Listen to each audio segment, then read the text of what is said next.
అందరికీ నమస్కారం. ఈరోజు మరొక కథతో మీ ముందుకు. సంఘం పంతులు, సురవరం ప్రతాపరెడ్డి గారి రచన. అది కృష్ణా తీరము, పల్నాటి సరిహద్దు, నిజాం ఇలాఖా గ్రామం. పేరు రామసాగరం. ఆ గ్రామంలో సుమారు 500 ఇండ్లు. 30 వర్తకులవి, 80 కాపువారివి, 100 మాదిగవారివి, తక్కినవి ఇతర జాతుల వారివి. ఆ ఊర్లో సర్కారీ నాకా అంటే పోలీస్ స్టేషన్ ఉన్నది. 12 మంది జవానులు, జవానుకు ఒక గుర్రం, ఒక అమీను, ఒక జమేదారు. అమీనుకు 2 పెద్ద గుర్రాలు. అమీను కచేరీ పక్కనే అమీన్ ఇల్లు. పోలీసు వారెన్నడున్నూ చేతి నుండి పైకమిచ్చి వస్తువులు కొనేది ఎరుగరు. పాపం, వెట్టికి మాదిగలున్నారు, సప్లైకి కోమట్లున్నారు.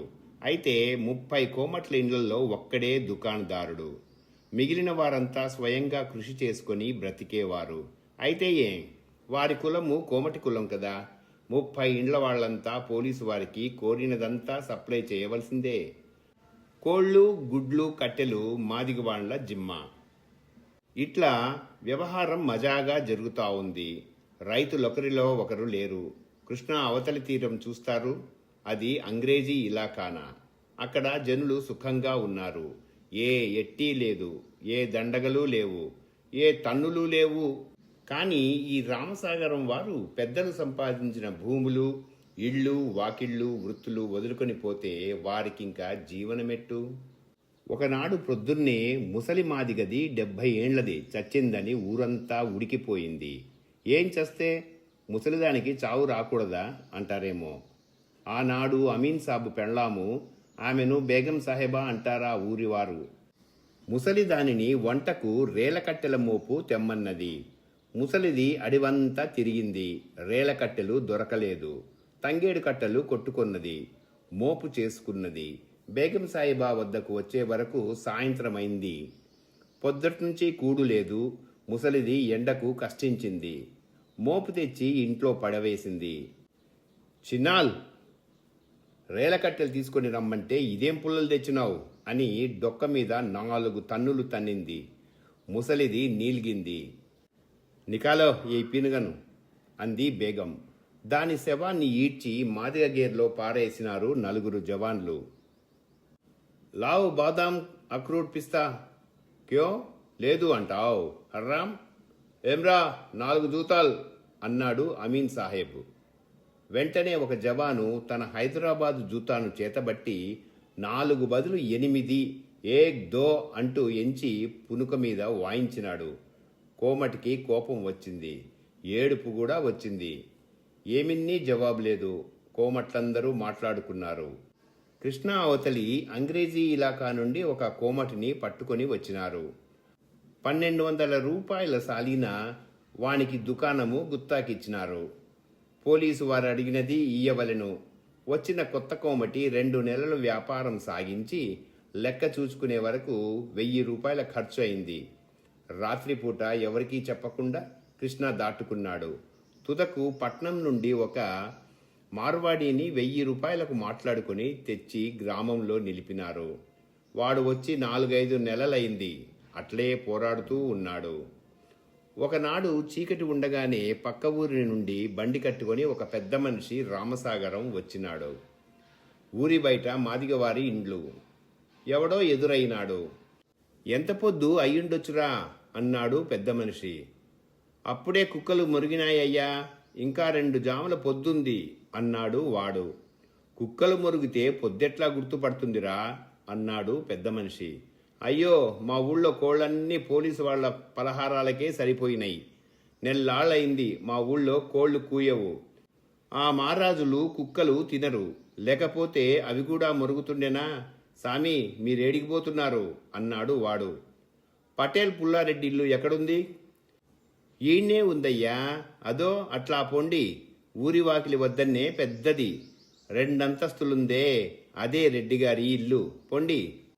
మీరేమి ఆయనకు చుట్టాలా సామి? పొద్దున్నే ఊరంతా తెలిసిపోయింది. ఎవరో పట్నం నుంచి సంఘం పంతులు వచ్చినారంట అని. ఆయన ఎత్తైన మనిషి, మందంగా ఉన్నాడు. ఖద్దరు వేస్తాడు. ఒకీళ్లలాగా రుమాలు కడతాడు. వెంట తోలుపెట్టె తెచ్చుకున్నాడు. దాని నిండా పుస్తకాలు తెచ్చినాడు. పట్నంలో గొప్ప గొప్ప వాళ్ళంతా ఆయనకు పరిచయమంట. మన కష్టాలన్నీ నివారిస్తారంట. మన పాలిటి దేవుడు వచ్చినాడని అందరూ అనుకున్నారు. జనులకంతా ఎన్నడూ లేని ధైర్యం, ఉత్సాహం. ఇంటింటా ఇదే ముచ్చట. ఊరంతా పెద్దదేవర చేసినట్టు ఉల్లాసంతో నిండిపోయింది. ఆ వచ్చినాయన కదేమో గాని అందరూ సంఘాల పంతులు అనబట్టినారు. సాయంత్రం పటేలు ఇంట్లో మీటింగు. కోమట్లంతా వచ్చినారు. వారికి సంఘాల పంతులు వర్తక స్వాతంత్ర్యం అనే పుస్తకాలు ఇచ్చినాడు. మీరేమి మనుషులేనా? కృష్ణా అవతలి గట్టు చూడండి, వారెట్లున్నారో.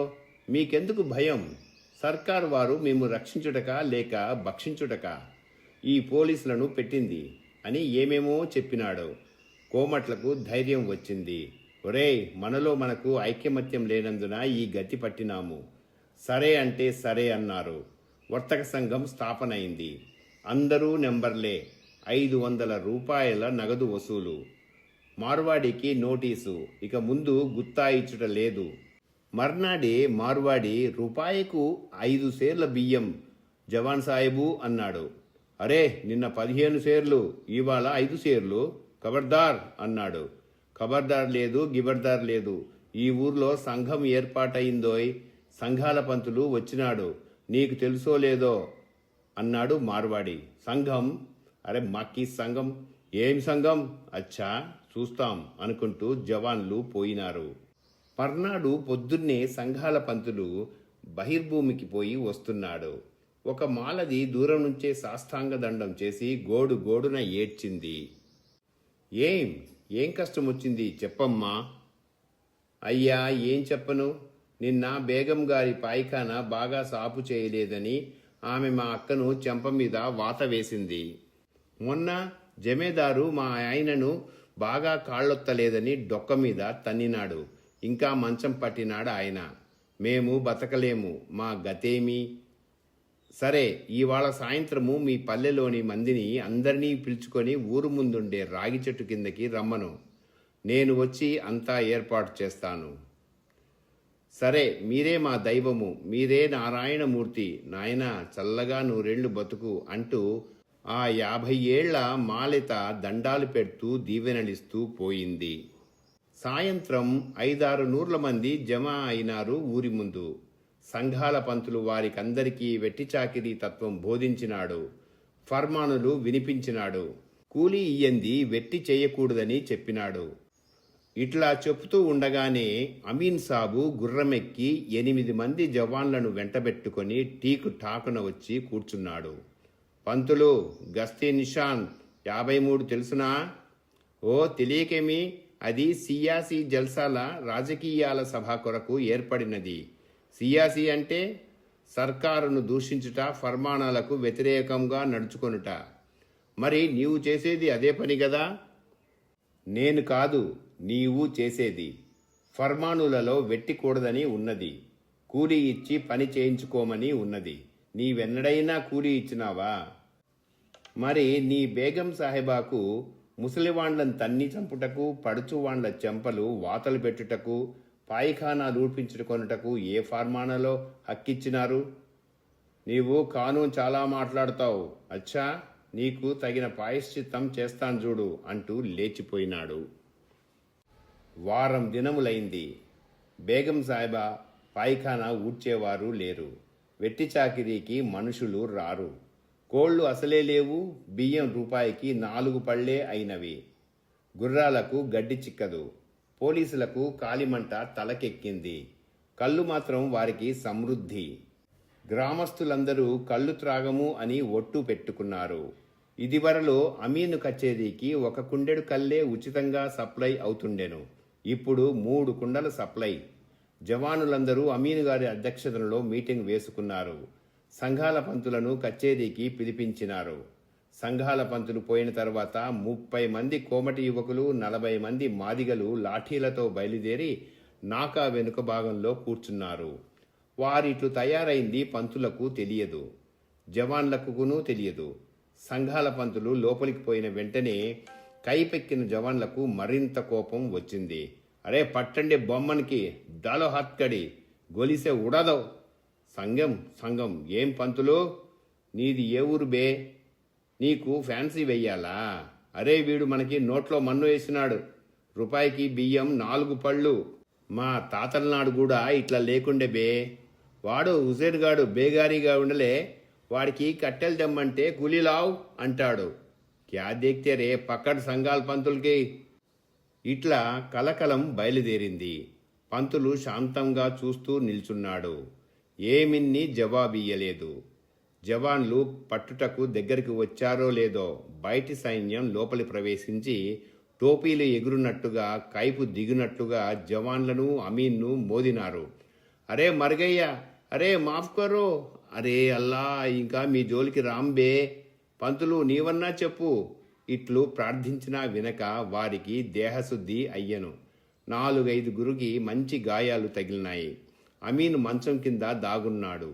బయటకు లాగినారు. కట్టెలతో కొడితే లావు శరీరము నొచ్చుకొనునని తన్నులు తన్నినారు. కళ్ళు తిత్తివలే దొర్లినాడు. వారం దినములకు మెహతేమీం వచ్చినాడు. పోలీసు వారు తమకైన అవమానము చెప్పుకోలేరు. కానీ సంఘం పంతులు వచ్చి అరాచకం చేసినాడని, పోటీ ప్రభుత్వం సాగిస్తున్నాడని, ఫౌజు పంపకుంటే గొప్ప ప్రమాదం జరుగునని వ్రాసుకున్నారు. మొహతమీం వచ్చిన వెంటనే రైతులను పిలిపించి విచారించినాడు. అయ్యా, ఈ చిట్టీలు చూడండి, 100 కొలది ఉన్నవి, ఎన్నడూ పైకి మీయలేదు. సర్కార్, మాదిగది ముసలిది బేగం సాహిబా తంతే సచ్చింది. మా రాజా, మా అక్కకు ఇదిగో ఈడ వాత వేసింది. మేము దేశమిడ్చిపోతామయ్యా, ఈ ఎట్టి మాతో కాదు అని 100 కొలది షికాయతులు చేసిరి. మొహతమి మంతయు గుర్తించెను. అమీన్ బర్తరఫ్, డిస్మిస్. జమేదారు తనంజల్, డిగ్రేడ్. జవాన్లందరికీ 6 నెలల మోతల్, సస్పెండ్.